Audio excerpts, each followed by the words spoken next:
দর্শক, ভাঙার আলগী ও হামিরদী ইউনিয়নকে ফরিদপুর ৪ আসনে অন্তর্ভুক্তির বিষয়টি পুনর্বিবেচনায় নির্বাচন কমিশনকে চিঠি দিয়েছেন জেলা প্রশাসক কামরুল হাসান মোল্লা। আরও খবর জানবো, ফরিদপুর থেকে সরাসরি যুক্ত হচ্ছেন সহকর্মী হাসানুজ্জামান। হাসান, গতকাল তো ভাঙায় আমরা রণক্ষেত্র দেখেছি এবং আজ কিন্তু পুনর্বিবেচনার জন্য চিঠিও দেয়া হয়েছে। এখন কি অবস্থা আজকের আসলে?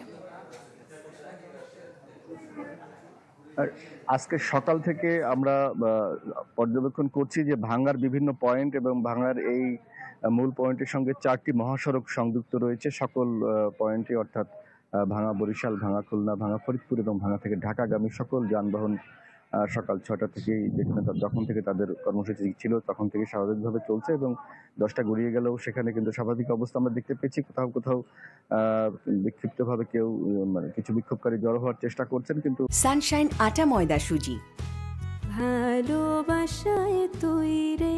আইনশৃঙ্খলা বাহিনীর পুরো নিয়ন্ত্রণে রয়েছে সড়কগুলো, স্বাভাবিকভাবে যান চলাচল করছে। এবং আপনি যেটা বলছিলেন সারিকা, যে জেলা প্রশাসকের পক্ষ থেকে কামরুল হাসান মোল্লা, জেলা প্রশাসক ফরিদপুর, তিনি কিন্তু নির্বাচন কমিশনকে চিঠি দিয়েছেন যে এই আসনের পুনর্বিন্যাস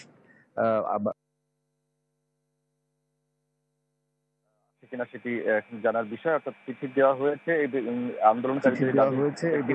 আন্দোলনকারীদের দাবির প্রেক্ষিতে, সেটি জেলা প্রশাসক নিশ্চিত করেছেন। পাশাপাশি গতকাল রাতে কিন্তু যে ভাঙায় ঘটে যাওয়া যে তাণ্ডব, সেখানে যে সরকারি 4টি অফিস এবং বিপুল পরিমাণ সম্পদের ক্ষয়ক্ষতি করা হয়েছে হামলাকারীদের